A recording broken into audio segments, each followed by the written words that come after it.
We're just sipping some wine and cheese this evening, Merlot Mama and I. What a week it's been, hey? Yes. Given everything that's been going on in the world. Oh And my god.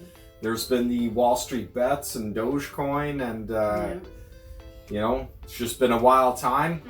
After filming one of Merlot Mama's videos, we were trying some wine and cheese, hey? We got the Pol Roger out because it's my birthday. And Happy birthday. yeah, big 4-0, and we got this bob out over there, which is really dry and floral, and it's great. Oh, Mama, you're not gonna film mine? Oh, of course. I apologize. It's fine. Thanks. Cheers. Cheers. Cheers to 40. So moving on back to the crypto. I just wanted to throw out there, if there is ever a particular topic, like some of my videos, I talk a lot, I expound on things quite a bit in detail.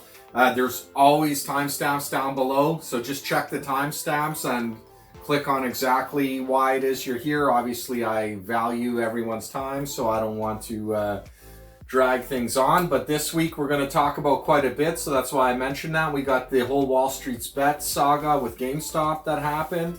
The epic Doge Pump, then there's Steady Hex, which is just kind of chilling, doing its thing.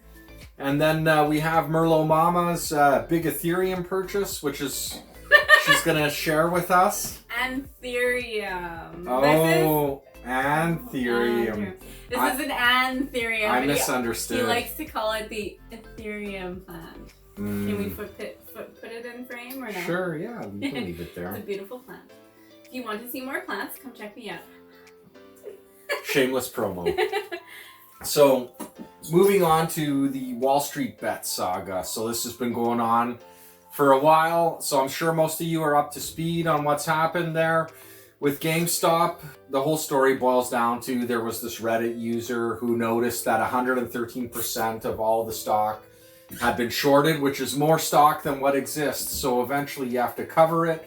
So he just kind of posted on there, let's just buy it all. And then all these big cats like Melvin Capital and stuff, they're going to have to pay through the nose to cover their short losses. It's kind of turned into a whole thing where just retail investors and just regular folk are kind of putting it to the man, so to speak. As these companies have to cover their shorts, they need to buy stock in order to promise what they delivered.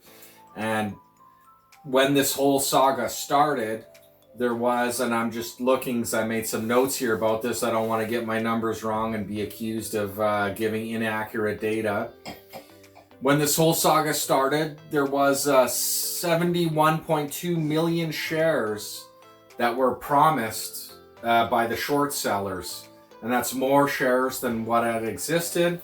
And at the moment, at this time of filming, some of them have managed to cover their losses, and they're at 61.7 million shares, which is required to fill the short position. So that means essentially those big fat cat bankers and those hedge funds managers, they have to buy all that up to end their contract. So this squeeze could keep going on.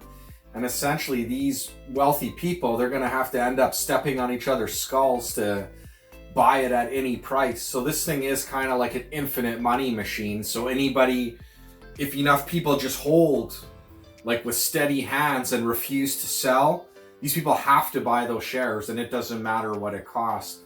So, they were over $300 and it was just going crazy, and I'm not quite sure what they are at this moment. But it is possible they could go to 1,000 easy, right? And it's a wild bet. And I've been checking it out on Reddit. And anyways, in the Reddit threads, Wall Street Bets, they're warning everybody, only buy GameStop stock if you understand that this is basically, as they call it, fuck you money. You're just sticking it to the system, hey? You're not intending to get it back, because this will end badly. Honestly, I've even felt like just reopening my old trading account on InvestorLine and buying some GameStop. Yeah, but I'm not going to. I got hexed for that, eh? So. Oh, fuck. Can we get married, please? First, go save our money. So anyways, trading's a dangerous game. So I just want to warn everybody, you know, there's one thing with long-term investing, and then trading's a completely different animal. I did it for years when I was younger, and you should make a video on that. yeah, I mentioned it in some of my previous videos. Because you have all videos. of the papers. Yeah, I still have stock certificates from Nortel and BlackBerry and all that junk. If you want to see a video like that, let us know in the comments. Yeah. And so anyways, moving on there, Elon Musk, he had kind of talked about the whole situation, how like you can't sell a house you don't own, and you can't sell this or that you don't own, but somehow it's okay to short stocks. You know, we kind of live in a bizarro world where the rules are really weird, and it seems to be just set up, finance 1.0, that a certain class of people get really wealthy. And I'm not against short selling, and I understand there's big companies that purposely exist to feed off the carcass of a dying company. I get that. Even in nature, we need that. There are scavengers, but I feel like sometimes they just push things into bankruptcy so they can feed off the bankruptcy and misery of others. And that's kind of what the whole protest is. But so Elon Musk started tweeting, and then, you know, so Elon's an interesting character, and he was tweeting how, you know, like the system is kind of rigged. You know, in effect, I'm just paraphrasing. He just points out what you can and can't short sell in this world. And then some genius said, like, well, let's look at some of Elon's other tweets. So if we go back to December, he tweets a tweet, and it's pretty much says one word: Doge. So you put this scenario together. Elon Musk is from the future, you guys. Maybe. Like, he's on a different world. Maybe. So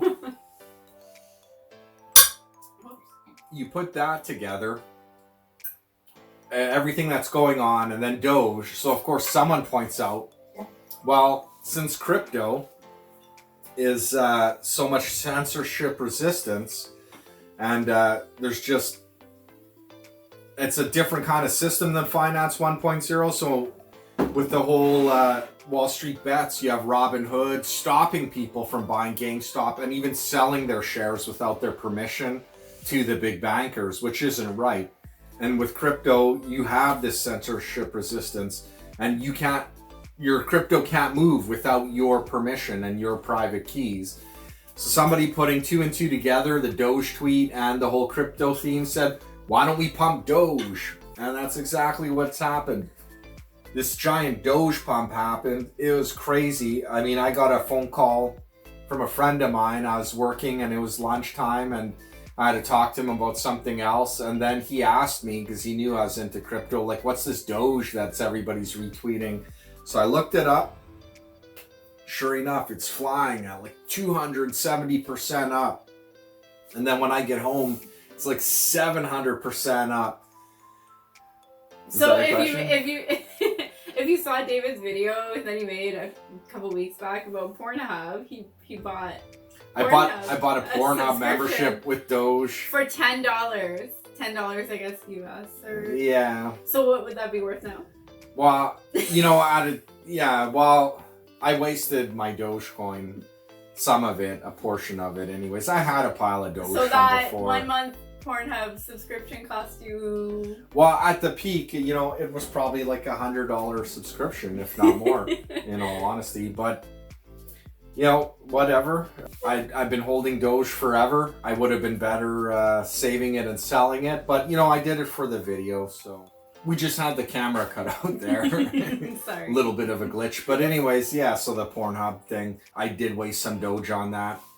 But what I was really excited about was when I sold basically my whole Doge bag, and I got a pretty penny for it, which I was happy. Actually, pretty couple pennies.